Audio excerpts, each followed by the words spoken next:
Bonjour à tous, on se retrouve pour une nouvelle vidéo. Aujourd'hui, on se retrouve pour parler des 10 essentiels de ma Mangatech. Alors, ça sera divisé par type de produit et je vais détailler chacun pourquoi c'est un de mes essentiels. Si vous voulez voir les types de produits, je vous conseille de regarder directement le timecode, mais ça sera pas mal divisé, il y aura pas mal de choses intéressantes et let's go. Avant de commencer la vidéo, j'aimerais d'abord vous remercier pour la force donnée pendant la Japan Expo où j'ai fait pas mal de vlogs, j'en ai fait 4 du coup pour chaque jour de Japan Expo. Et j'avais tout le temps des gens qui me disaient ouais c'est top ce que tu fais etc et tout et ça m'a fait hyper plaisir. J'avoue qu'à ce moment-là je dormais pas beaucoup mais j'ai bien rattrapé juste après. Mais je compte le refaire pour les prochaines conventions Angoulême, les futures Japan Expo et si je fais d'autres conventions et que je reste plusieurs jours, je ferai des vlogs sur plusieurs jours. Et après ça j'ai volontairement laissé un temps de pause de quelques semaines pour déjà réfléchir à ce que j'allais poster sur les prochains mois, voir exactement ce que j'allais faire. Et aujourd'hui, c'est assez clair sur ce que je vais faire. Donc maintenant, c'est l'heure de reprendre. Il y aura des vidéos YouTube, il y a quelques concepts que j'aimerais faire. Donc, bon, déjà un peu la basique de ce que vous pouvez déjà voir sur la chaîne. Mais il y a par exemple les 10 essentiels de la Mangatech. Il y aura d'autres choses, je ne vais pas vous spoiler. Mais c'est très cool et ça me fait plaisir. Et pour ceux qui me suivent sur les autres réseaux sociaux, que ce soit sur TikTok, Instagram, Twitter, etc., je poste quasi quotidiennement des petites vidéos où je donne mon avis sur une œuvre, que ce soit de la BD, du manga.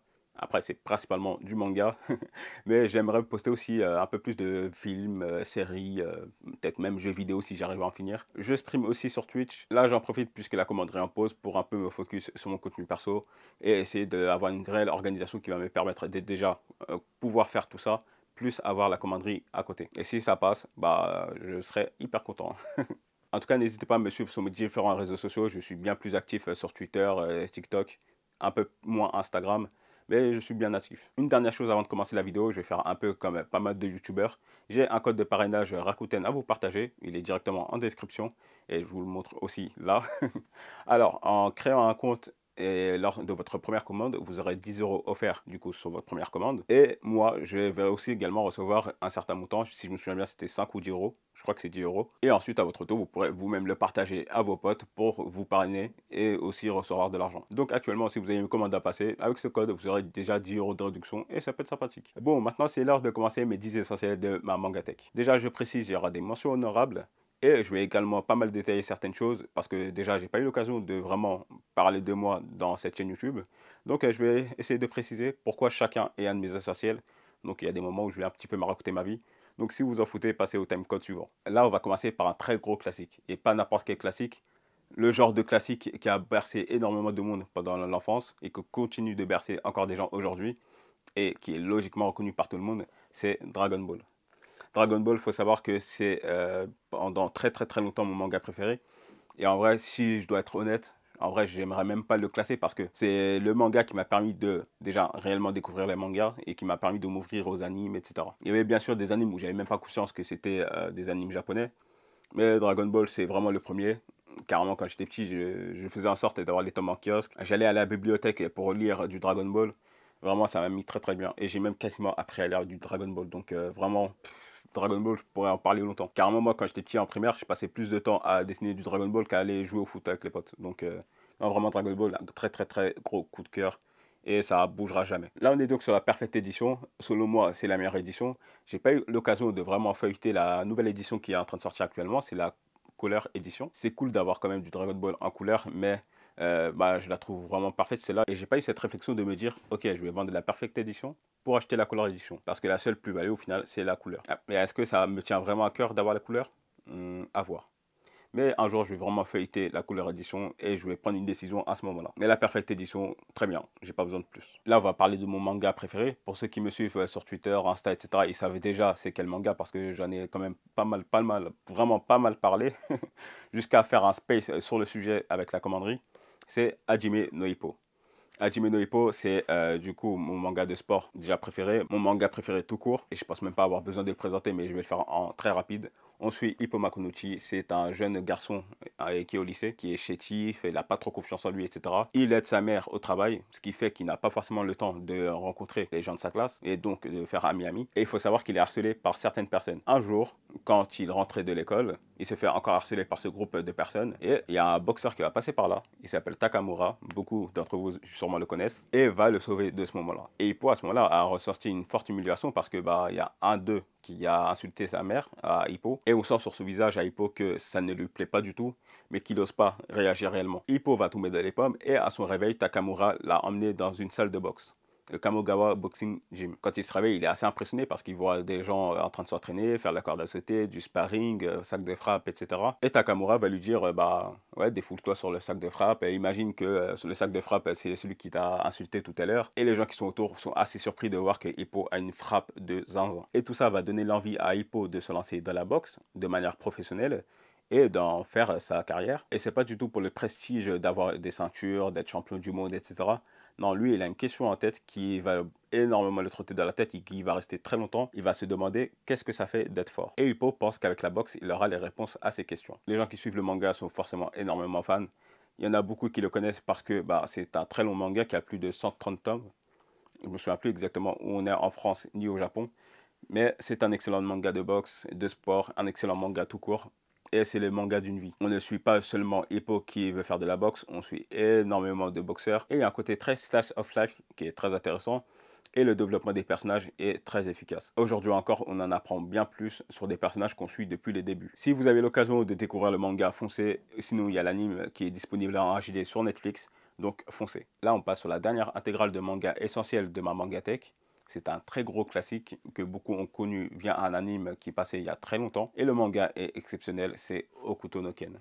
Hokuto no Ken, je suis sur l'ultimate édition de Kaze à l'époque, qui est selon moi la meilleure édition. Quand je dis selon moi, en vrai, je pense qu'on est tous d'accord pour dire que c'est la meilleure édition. Et selon moi, pourquoi c'est la meilleure édition? Déjà, d'un point de vue esthétique, il n'y a rien à dire, les covers sont magnifiques. Je vais vous en faire défiler certaines.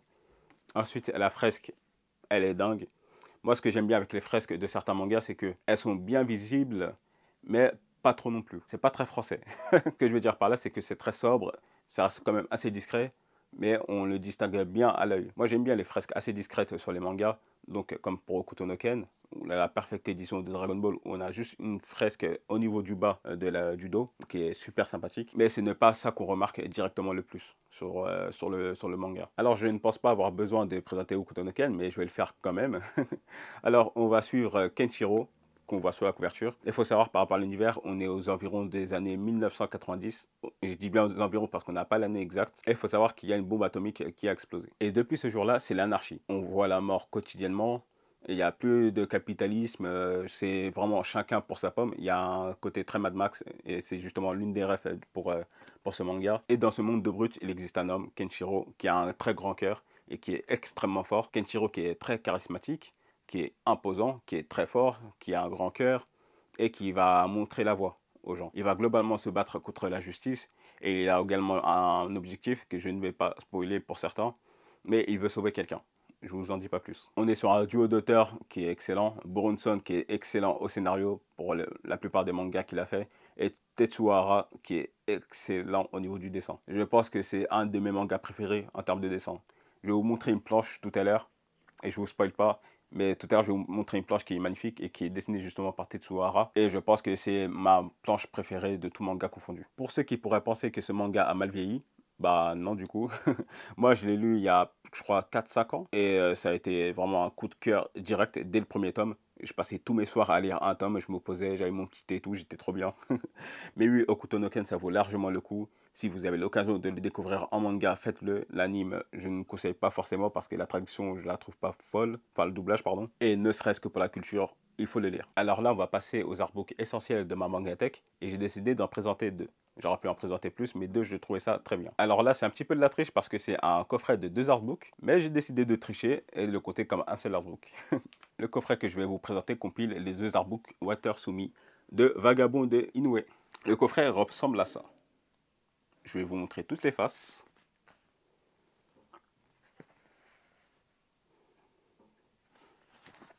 Alors, je ne sais pas si on le voit bien, mais oui, il y a le water qui est juste ici. À l'arrière, Takehiko Inoue. Et voilà. Du coup, vous avez les deux artbooks Water Sumi.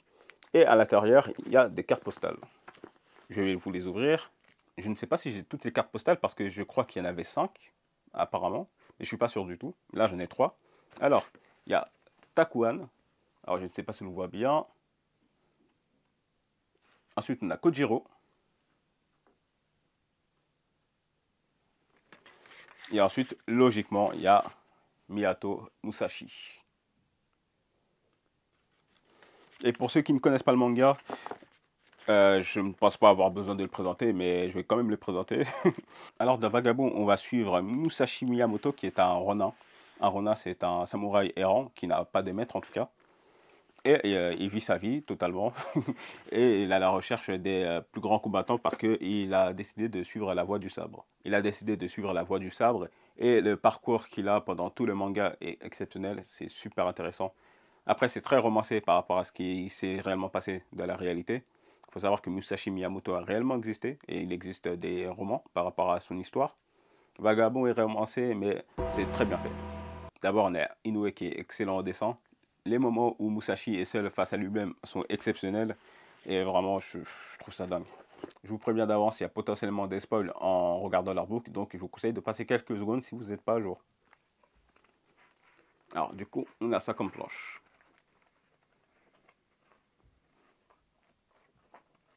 Et vraiment, il est super beau. Comme vous avez pu le voir dans celui-là, c'est surtout des planches du manga, des planches qui sont très belles, et aussi des illustrations quand même aussi en noir et blanc.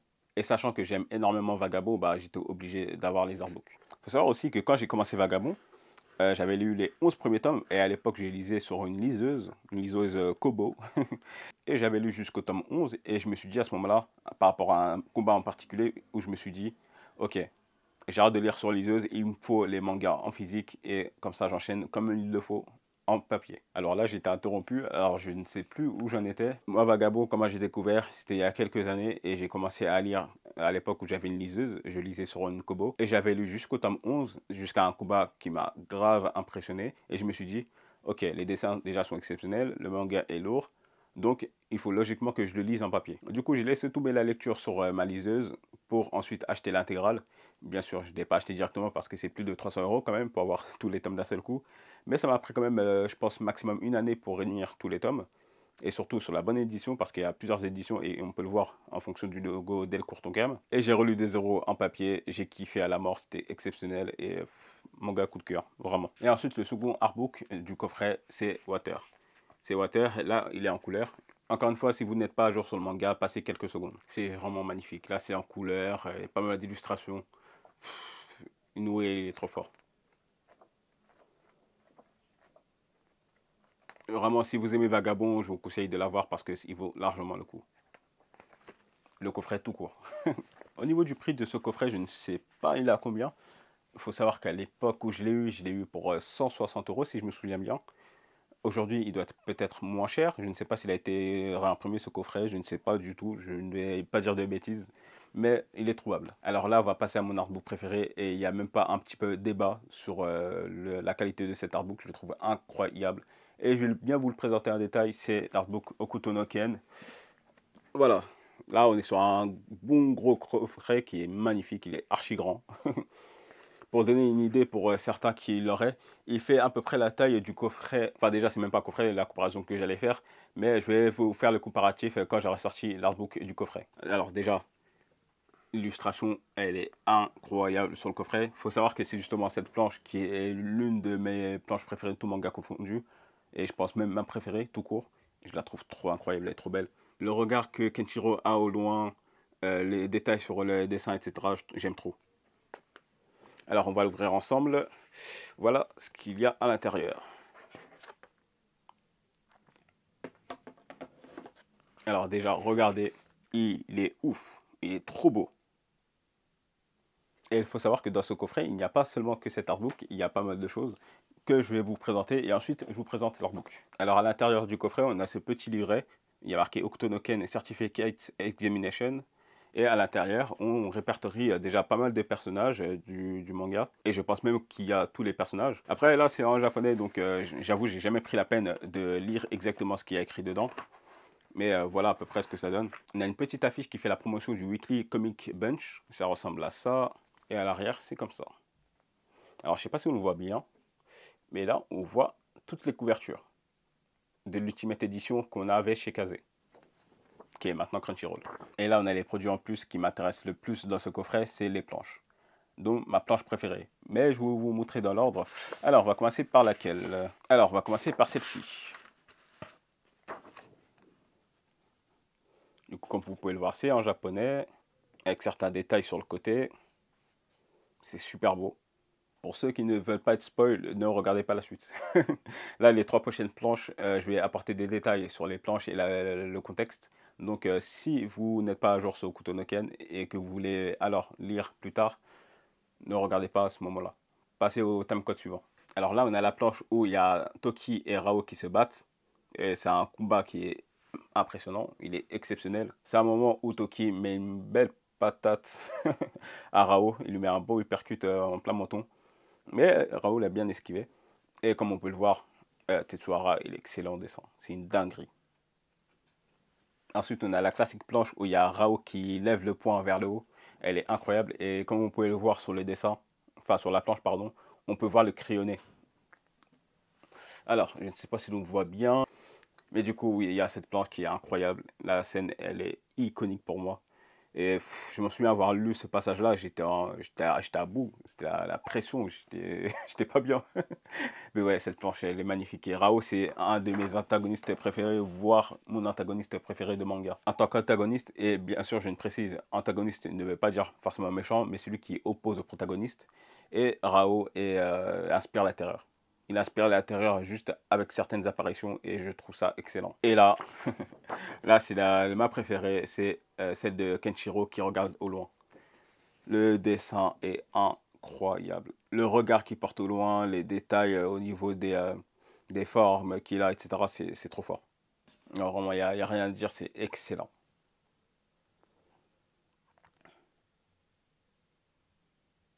Et il faut savoir que Tetsuhara, il a une déformation oculaire rare au niveau de la cornée conique, ce qui fait que quand il dessine, il est parfois obligé de fermer un œil et de souvent reprendre ses dessins. Et ça, c'est trop dingue. Parce que même avec un œil fermé, bah, il est trop fort. Mais justement, le fait d'avoir cet petit gap-là l'a permis de perfectionner ses techniques et de faire vraiment attention et de rendre vraiment son travail très bien détaillé. Parce que forcément, tu portes une attention plus grande à ton dessin, beaucoup plus d'efforts et de travail. Donc, le résultat est là et c'est magnifique. Et j'ai les flops de zinzin. J'ai failli oublier de vous présenter justement l'artbook. L'artbook, il ressemble à ça. Donc là, on a Kenshiro en face et à l'arrière. Il est trop impressionnant. C'est Rao. Regardez comment il est. C'est une dinguerie. Après, s'il y a bien un truc qui fait un petit peu rire, c'est leurs coups, ils sont balèzes de fou. Quand on enlève la jaquette de l'artbook, on a la première de couverture en version crayonnée. Et le résultat est même dingue en crayonné. Et à l'arrière, il y a juste le Hokuto no Ken Illustration Ultimate avec les cicatrices de Kenshiro. Ensuite, au niveau des contreplats, on a les illustrations de Rao qui lève le poing vers le haut. C'est super beau. Ensuite, sur le contre-plat, on a aussi une planche iconique du manga avec Kenshiro et pas mal de personnages. Et concernant le contenu de l'artbook, on n'est que sur des illustrations en couleur. Et il faut savoir que niveau coloration, c'est exceptionnel. Il y a tellement de couleurs, c'est magnifique. Je vais vous en montrer du coup. Donc j'ai surtout survolé, désolé, parce que ça va être compliqué à tenir. Et voilà, ça donne à peu près ça. Ah oui, il y a du bichromie aussi, désolé. Mais ouais, c'est super beau. Hein. C'est dingue.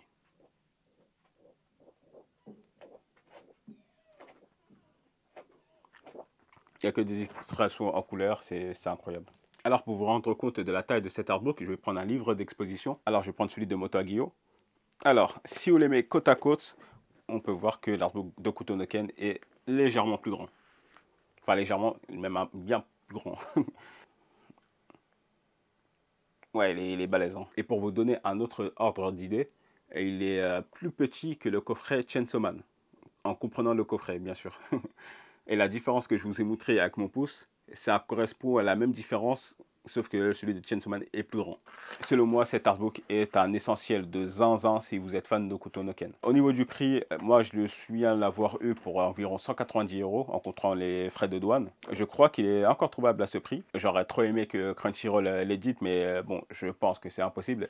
Déjà, en France, on n'a pas forcément cette culture d'imprimer des gros artbooks. On a de plus en plus d'artbooks et ça, c'est trop bien. Mais des artbooks de ces qualités-là, avec le coffret, les planches, etc. et tout, je pense pas qu'on va voir ça avant un petit moment. En tout cas, super heureux d'avoir cet artbook parce que vraiment, quand je le vois à chaque fois, je suis trop content. Alors là, on va passer à des produits bien spécifiques.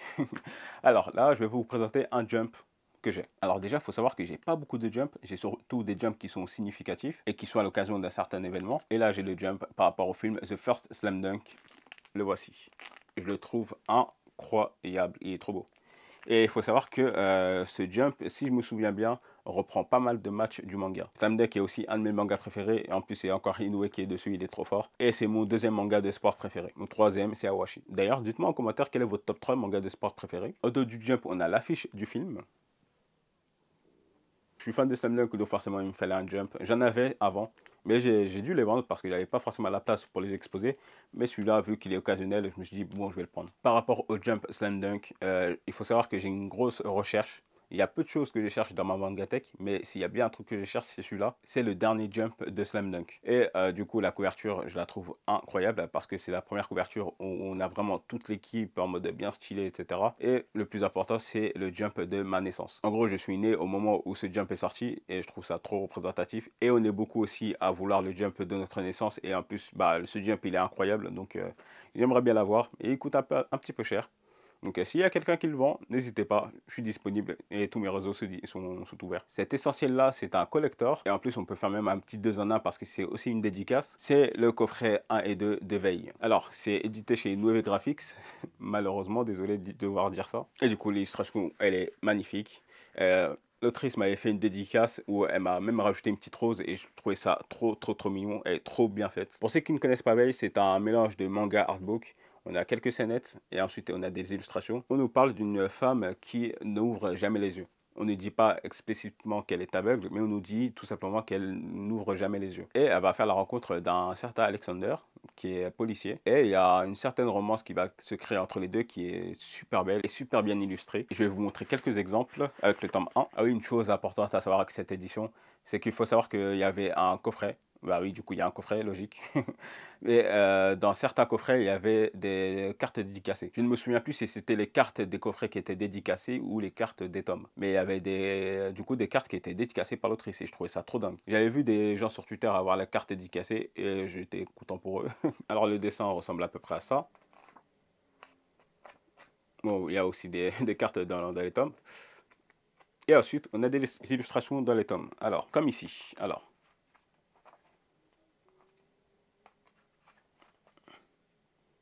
c'est bien beau. Les lunettes qu'elle a, j'aimerais trop les avoir, mais je crois qu'elles coûtaient bien cher. Et dans ce coffret, on avait également un ex-libris. Et là, c'est Alexander qui fume sa petite cigarette. Et du coup, concernant cette dédicace sur le coffret, c'était à la boutique Ayaku Shop sur Paris. Ils avaient organisé une session de dédicaces là-bas. Ils avaient trop bien illustré la devanture avec, justement, c'était la couverture. Si on réunit la couverture des tomes 1 et 2, ça faisait du coup la devanture de la boutique. Et à la base, la couverture des tomes 1 et 2 est une seule et même illustration. Du coup, excellent collector, j'aime trop le voir. Et ce qui est dommage, c'est qu'aujourd'hui, le coffret coûte un peu cher à la revente sur Vinted. On n'a pas eu de réimpression de la part de Noé Graphics et je ne pense pas qu'on en aura un jour. Mais vraiment très content. Et si vous avez un jour la chance de le trouver à bas prix, je vous recommande de le prendre. Alors là, je vais vous présenter un coffret. Juste un instant, il faut que je le prenne. Le voilà. Il est bien balèze, c'est le coffret Akira. C'est édité chez Glénat. Dans ce coffret, vous avez les 6 tomes d'Akira en grand format. Et ensuite, vous avez le Akira Club. Le Akira Club, c'est un genre d'artbook. Alors, on va l'ouvrir ensemble. Il y a Kaneda dessus, c'est magnifique. Alors, il s'ouvre de cette manière-là. Vous avez donc les 6 tomes, plus l'Akira Club. Pour ceux qui ne connaissent pas cette édition, le tome est bien balèze. Il fait la taille d'un jump. C'est pile poil la même taille. Alors du coup, voilà. C'est en noir et blanc. On est juste sur du très grand format et ça fait plaisir de lire de cette manière-là. Moi, il faut savoir que Akira, je l'ai découvert en premier en manga. Et le manga, je l'ai trouvé exceptionnel. Si je me souviens bien, c'était le premier manga que j'avais lu dans l'année 2022 ou 2023, je me souviens plus exactement. Et quand j'ai lu le manga, je me suis dit, mais le film doit être exceptionnel par rapport à tout ce que j'entendais déjà, plus que c'est devenu un gros classique de film d'animation. Je ne vais pas dire que j'ai été déçu par le film, parce que sinon vous avez attrapé ma veste, mais Akira, je trouve magnifique visuellement. L'histoire est super intéressante, mais je vous avoue que la première fois, je me suis endormi. Et la seconde fois, je suis parti au cinéma. J'ai bien plus profité et c'était bien plus impressionnant. Mais par contre, j'avoue que je ne comprends pas ceux qui disent que le film est meilleur que le manga. Pour moi, il n'y a même pas un petit peu débat que le manga est 1000 fois meilleur que le film. Le film a ce charme, cette beauté visuelle, etc. Mais le manga a vraiment l'histoire complète et bah, c'est exceptionnel. Après, je comprends que ça soit un classique pour certains, hein. Moi, de mon côté, j'avoue que le film, je vais passer à côté. Je l'ai vu une fois et demie, on va dire, et ça m'a suffi. Et voilà à quoi ressemble l'Akira Club. Quand on retire la jaquette, voilà comment ça rend. Bah, en vrai, c'est quasiment pareil. Ce que j'aime bien avec l'Akira Club, c'est que c'est pas seulement juste un recueil d'illustrations, mais il est également très informatif. Chaque illustration est détaillée et on a la source de sa provenance. Il y a même un questionnaire à l'époque où c'était publié. Il est vraiment très informatif parce qu'il y a la chronologie de tout ce qui est en lien avec Akira. Que ce soit la publication de chaque chapitre, que ce soit la sortie en film, que ce soit la sortie en VHS. C'est vraiment très informatif. Il y a des anecdotes, il y a des analyses, etc. Franchement, c'est un bouquin qui vaut largement le coup. J'avoue, ce coffret Akira, j'avais pas mal hésité à vous le présenter parce que j'ai aussi le coffret Pluto à la maison. Et je me suis dit que bah, j'aimerais bien vous le présenter. Parce que Pluto, c'est un manga que j'ai énormément aimé. Et c'est aussi le premier d'Urasawa que j'ai lu. Mais je me suis dit qu'Akira, ça serait sûrement plus pertinent à présenter. Et bah, Akira, j'ai énormément kiffé. Ça a été une très très très grosse surprise quand je l'ai lu. Parce que je pensais pas que ça allait être mon style. Parce que je suis pas très fan de SF. Mais Akira m'a vraiment impressionné. C'est essentiel, c'est un kit presse. C'est le tout premier kit presse que j'ai reçu de la part de Kiun, c'est Valerian the Black Iron. Le kit presse, je l'ai trouvé bien sympathique. C'est un petit sac avec un mini sabre. Du coup, logiquement, il y avait les tomes dedans, il y avait un poster, il y avait également un t-shirt. Le t-shirt, il est juste ici. Et voilà à quoi il ressemble. Je trouve bien stylé. Je vous avoue, j'aurais bien kiffé le voir en t-shirt noir. Mais en vrai, ça passe très bien comme ça. Et j'ai choisi de présenter ce kit presse parce que bah, c'est justement, bah, comme je vous ai dit, mon premier. Et bah, j'ai été très content de le recevoir parce que c'est un manga que j'avais bien kiffé au moment où c'était sorti. Enfin, quand j'y sorti, c'était bah, à l'époque où c'était pas encore édité en France. Le premier chapitre m'avait grave intéressé. Je me suis dit, c'est sûr et certain que je vais prendre la suite. Même si malheureusement, c'est fini en 6 tomes et de manière prématurée. Mais j'ai été content de recevoir ce kit presse quelques mois après que j'ai commencé la création de contenu. En plus, pas avec n'importe qui, c'est Kiun, c'est quand même un très gros éditeur. Et j'ai été content qu'ils me fassent confiance. Donc, bah, merci à eux. Alors là, c'est le dernier essentiel de la Mangatech. Mais ensuite, il y a les mentions honorables. Alors, j'ai pas mal de one-shots chez moi, mais je me suis dit que pour mieux me connaître, ça serait sûrement celui-là le mieux à présenter dans ma Mangatech. Enfin, en tout cas en vidéo, pardon. C'est Kozinga Z.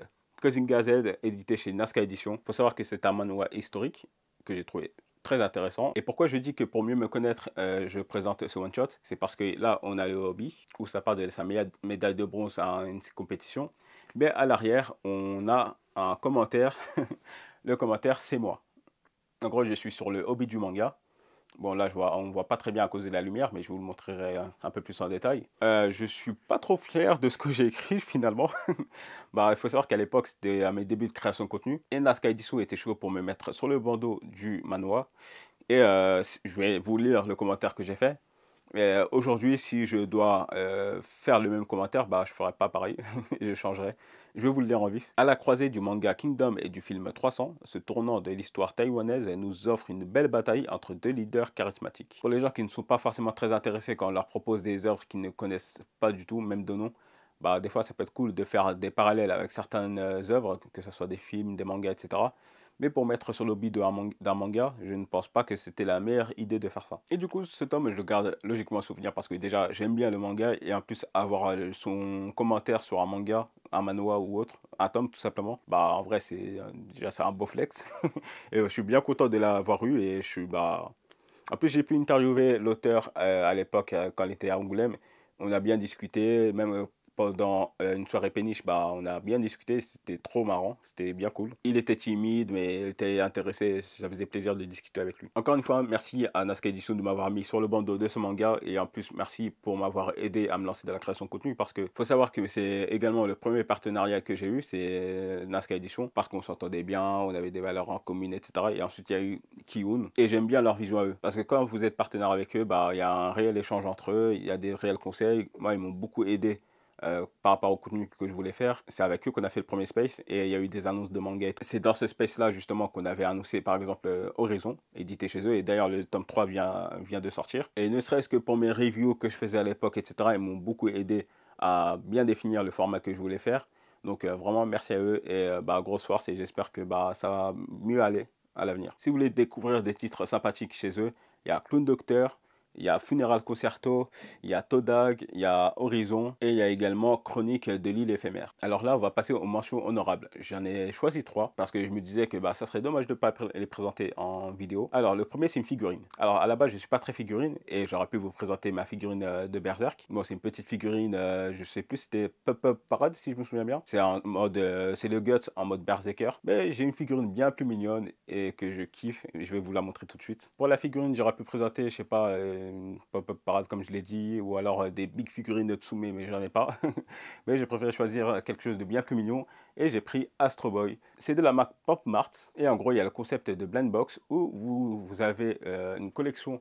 Imaginons par exemple Astro Boy, vous avez plusieurs Astro dans différents formats. Par exemple, vous avez la Astro en écolier, comme j'ai. Alors Astro aussi en footeux, Astro qui fait d'autres choses, etc. Et la Blend Box, c'est du coup, vous aurez une figurine au hasard dedans. Et moi, j'ai eu la chance du premier coup, c'est j'ai eu exactement ce que je voulais.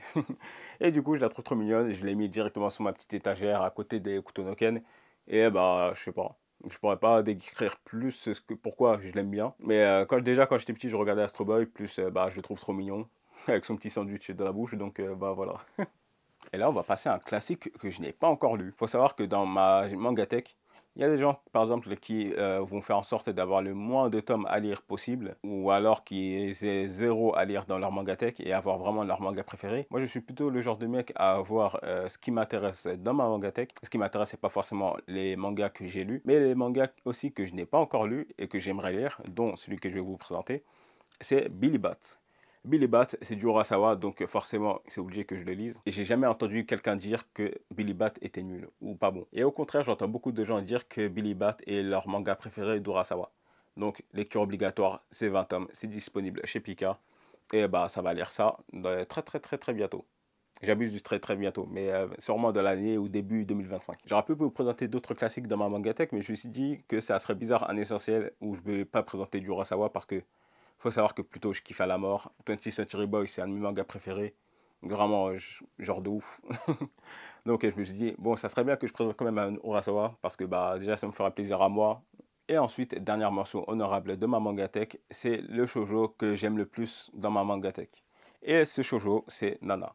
Bon, je vais pas parler en détail parce que je pense que je vais faire une vidéo un jour dessus. Je sais pas si je vais faire une vidéo YouTube, si je fais un TikTok ou je sais pas quoi, mais c'est un manga que j'aime énormément. C'est même dans mes préférés. Après, j'avoue, sur Twitter, les hommes qui aiment Nana ne sont pas très bien accueillis, mais c'est pas grave. Du coup, Nana, là, la couverture est différente de ce qu'on voit d'habitude. Là, c'est la cover qui a été faite avec Momi Manga. C'était à quel Angoulême? Bah, c'était le dernier Angoulême, 2024. Je vais vous montrer la cover de base. Alors, j'avais la jaquette.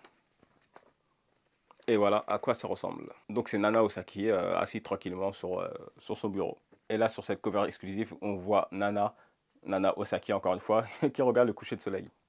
Et je la trouve bien sympathique, celle-ci. Mon histoire en vif avec Nana, faut savoir que je lisais vraiment très peu de shoujo. Et j'ai pas ce délire de ouais, c'est un shoujo, donc c'est pour les meufs, donc je vais pas lire, je sais pas quoi tout.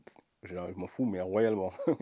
Et c'est pas seulement pour les mangas, que ce soit pour les films, les séries, je ne sais pas quoi et tout. Il y a des gens qui vont dire c'est des séries de meufs, des films de meufs, je m'en fous, si ça m'intéresse, je vais lire ou regarder. Et du coup, pour Nana, j'avais pas spécialement envie de lire et j'étais pas réticent à le lire. Mais un jour, on m'a partagé une annonce et je me suis dit, bah pourquoi pas tester à cette occasion-là. J'avais l'intégrale de Nana pour 25 euros. Oui, c'était l'intégrale de Nana pour 25 euros et j'étais en mode, bah je suis obligé de les prendre. Et en gros, à ce moment-là, c'était les tomes de Nana et les tomes de Fruit Basket. Il y avait 2 coffrets en plus avec Fruit Basket. Et le tout, c'était pour 40 euros. Donc, c'était une occasion à ne pas rater. Il faut savoir qu'à cette époque-là, je me la donnais à Le Bon Coin. Donc, j'avais souvent des annonces sur Le Bon Coin que je trouvais. Des fois, c'est des gens qui envoyaient dans des groupes et tout. Donc, je me mettais trop bien. En plus, vraiment, l'échange, il était incroyable parce que la meuf, elle est venue directement à mon travail pour me déposer les tomes. Elle était trop gentille. On a bien discuté et tout. Vraiment, j'ai trop kiffé. Merci, cœur sur elle. Et logiquement, je me suis dit que, bah, via cette occasion-là, je vais tester Nana et on va voir ce que ça donne. J'avais lu le premier tome. La première partie où on parlait de Nana Komatsu, bah, ça m'a pas trop intéressé. Et même, vraiment, je la trouvais un peu détestable. J'abuse du détestable, mais j'avais pas spécialement de sympathie pour elle parce que j'aimais pas son comportement, comment elle agissait devant certains hommes, etc. En revanche, quand on est passé à la partie de Nana Osaki, là, oh là là, coup de cœur de ouf. J'ai trop kiffé. Et c'est vraiment grâce à Nana Osaki que je me suis dit, ok, je vais continuer le manga. Après, bien sûr, je n'allais pas m'arrêter au tome 1, mais vraiment, ça m'a bien motivé. Plus l'histoire avançait, plus je kiffais. Et jusqu'à que j'arrive au tome 11, où je me souviens bien, c'était un dimanche. J'ai lu du tome 11 jusqu'à la fin. Et après, il y avait les scans. Oui, il y a encore quelques chapitres qui sont en scan, mais qui ne sont pas édités en France. Donc Nana, vraiment manga à lire. Si vous êtes un peu réticent parce que c'est un shoujo, parce que vous avez l'impression que c'est un truc de meuf, si vous n'êtes pas trop intéressé par le dessin, parce que vous n'êtes pas attiré par ça, passez outre ça. Parce qu'en vrai, je pense que c'est le manga où le développement des personnages est le plus intéressant et le plus réaliste. Et c'est vraiment le truc que j'ai trouvé ça dingue avec Nana, c'est que vraiment, tu découvres les personnages, tu as l'impression que ça peut être quelqu'un de ton entourage, ça peut être quelqu'un que tu as réellement connu, et les relations entre eux, les réactions face à différentes situations, vraiment étaient bien réalistes et bien humaines. Et aussi, je vais flexer un petit peu parce que j'ai le fanbook 7.8 de Nana. Je l'ai kiffé. Faut savoir qu'entre le tome 7 et 8, il y a eu du coup un fanbook. Et le fanbook regroupe déjà des descriptions des personnages. Il y a aussi des interviews d'Ayazawa. Il y a aussi des anecdotes sur le manga, comment certains personnages ont été créés, etc. Exemple d'anecdote, Trapness, le groupe où il y a Takumi, etc., a été inspiré d'un réel groupe. Et par exemple, Ren, qu'on voit dans le manga, est inspiré d'un réel artiste. Je vais essayer de vous retrouver les images, etc. Mais on a ce genre d'anecdotes super intéressantes. Et Ayazawa raconte des choses très, très, très intéressantes. Donc, si vous voulez en savoir un peu plus sur Nana, le fanbook peut être très intéressant. Et Nana fait partie des malheureux mangas où on n'aura certainement pas de fin pour le manga. En plus, on s'arrête à un moment horrible, un cliffhanger de fou. J'espère qu'on aura la suite un jour, mais bon, je ne pense pas. Mais si je dois résumer ce que je pense de Nana, c'est un manga à lire. Si vous avez des clichés ou des a priori par rapport au manga, passez outre ça, essayez de le lire. Et voilà. Et voilà, la vidéo est terminée. Bon, je vais faire un petit outro assez rapide. D'habitude, j'aime bien raconter ma vie, mais là, ça y est, c'est bon. Merci d'avoir suivi cette vidéo. Voici du coup les essentiels de ma mangatech avec quelques mentions honorables. Après, ça ne veut pas dire que c'est ce qui représente le plus ma mangatech, parce qu'il y a beaucoup de mangas intégral que j'aurais aimé présenter. Il y a aussi d'autres produits que j'aurais pu présenter, mais je me suis dit que j'allais focus sur 10 essentiels avec 3 mentions honorables. Mais il y a pas mal de choses que j'aurais pu présenter vraiment. À la base, je voulais présenter ces vidéos en tant que mes objets préférés de ma collection ou de ma mangatech. Mais en étant en vogue avec Otakult, bah, il m'a donné l'idée de faire les 10 essentiels de ma mangatech. Le nom, je le trouvais parfait. Donc je me suis dit, bah vas-y, autant partir sur ça en fait. Donc c'est carré. Et je me suis dit, bah ok, on va segmenter en mode manga intégral, kit presse, collector, etc. Et donc, merci à lui pour l'idée de mettre les 10 recettes de Mangatech. Et si vous voulez voir un peu plus de contenu par rapport à ce que je propose, je suis bien plus actif sur Twitter, où je parle un peu plus de ma vie, je réagis à pas mal de choses, etc. Si vous voulez voir les vidéos quotidiennes que je poste, c'est sur TikTok, Insta, Twitter. Il y a également la commanderie où c'est en pause actuellement parce que bah, c'est l'été et il faut que chacun se repose.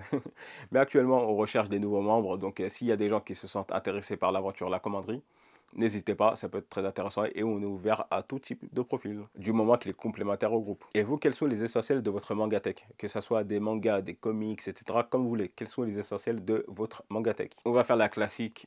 N'hésitez pas à vous abonner, à déposer un like, à déposer un commentaire. N'hésitez pas à partager la vidéo si ça vous a réellement plu. Et je vous dis à la prochaine. Salam.